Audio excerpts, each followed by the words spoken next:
Conservative Party rebels are plotting with opposition parties to take control of Parliament.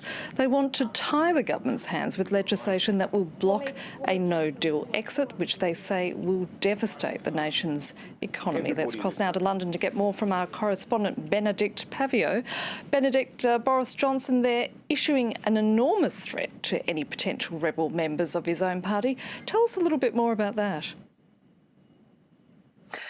Yes, this is a huge threat, the most serious you can do to an MP, and that is to deselect him or her. So effectively, what Boris Johnson, the new Prime Minister, is doing is he's saying, if you help to back a no deal, stopping me from seeking that no deal, therefore, if you back an opposition motion in Parliament as recently as tomorrow or Wednesday, and you tie my hands, stopping me from getting a deal, or if there is no deal, stopping me from leading the UK out of the EU by that 31st of October, that new date given by the other 27 EU countries, I will take the whip away from you. In other words, I will expel you from the party. Now, for a government that has a majority of one, that would effectively turn this government into a minority government, because the only way it is passing any legislation in Parliament is thanks to the DUP, the 10 seats of the Democratic Unionist Party of Northern Ireland.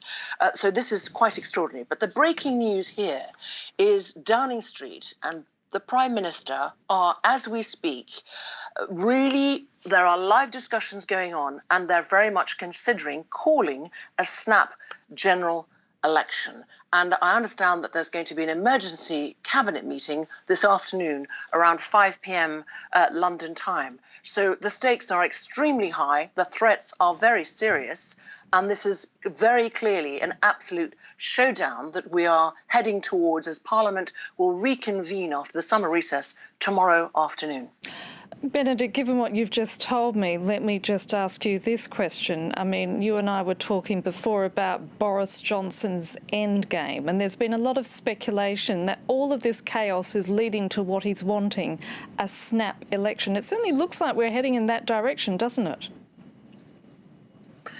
It absolutely does.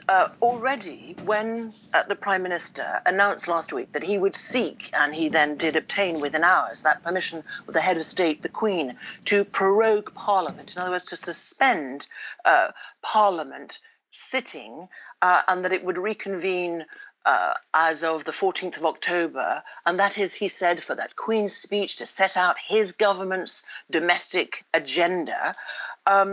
We knew that there were going to be fireworks with the opposition. Now, what's interesting is that the Labour Party, that it has to be said, are way behind in the polls. The Conservatives, in quite a few of the polls, have got a 10 or 11-point lead. Of course, there are only polls, and the ultimate poll, of course, is always a general election. But the Labour Party itself and its leader, Jeremy Corbyn, has for months, years even, been saying that he wants a general election. And here's the irony.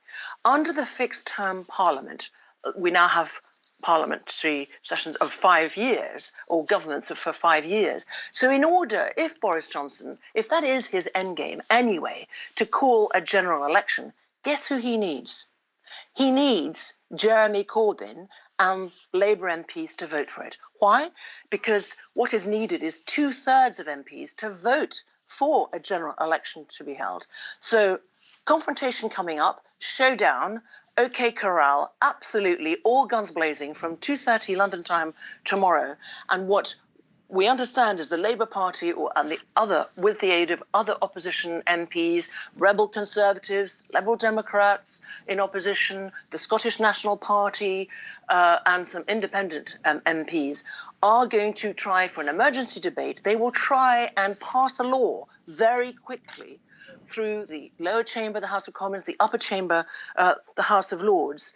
And if they fail to do that, they may well call a confidence motion in this government and try and topple it.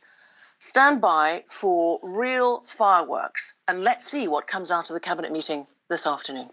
Bénédicte Paviot there on the ongoing roller coaster ride that is British politics currently. Thank you, Bénédicte.